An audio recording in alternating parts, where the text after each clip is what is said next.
இந்திரன், அக்னி, யமன், நிருதி, வருணன், வாயு, குபேரன், ஈசான்யன்.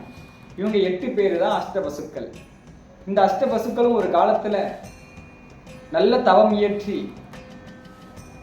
நிறைய நல்லது செய்தாங்க. பிரம்மலோகத்துல கும்பமுனி, அகத்தியர் இப்படி எல்லாரும் இருக்கும் தருவாயில்ல இந்த 8 பேர் என்ன சொல்லுவாங்க, தன்னுடைய பெருமைகளை தானே பேசுவாங்க.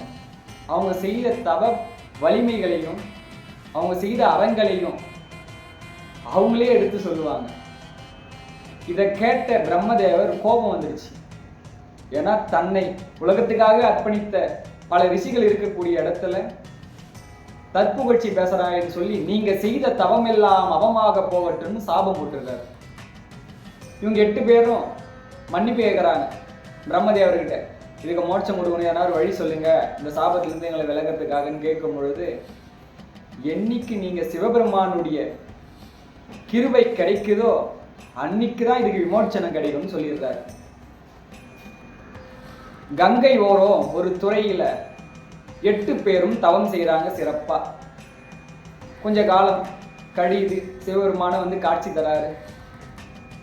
என்ன வரம் வேணும்னு கேட்க, பிரம்மதேவருடைய சாபத்தால நாங்க மிகவும் துக்கத்துல இருக்கோம், இந்த துக்கத்துல இருந்து வெளியே வர நீங்க தான் திருவருள் செய்யணும் பெருமானின்னு கேட்க, சிவபெருமான் சொல்லுவாரு, இந்த தரணியில தலேச்சுரம்னு ஒரு தலம் இருக்கு, அந்த தலத்துல நீங்க 8 பேரும் 8 திக்குல அமர்ந்து தவம் செய்யுங்க.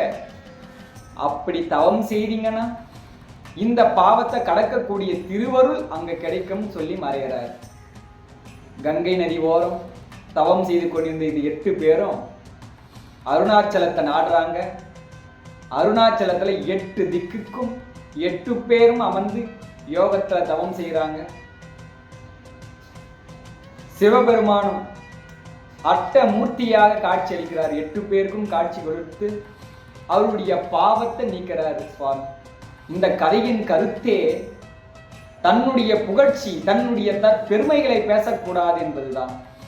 அஷ்டவசுக்களும் வழிபட்டு தன்னுடைய அழுக்கை நீக்கிக் கொண்ட அந்த அண்ணாமலையானை நாமும் சென்று சென்று வலம் வந்து நம் உள் அழுக்கை நீக்கிக் கொள்ள வேண்டும். அருணாச்சலம்.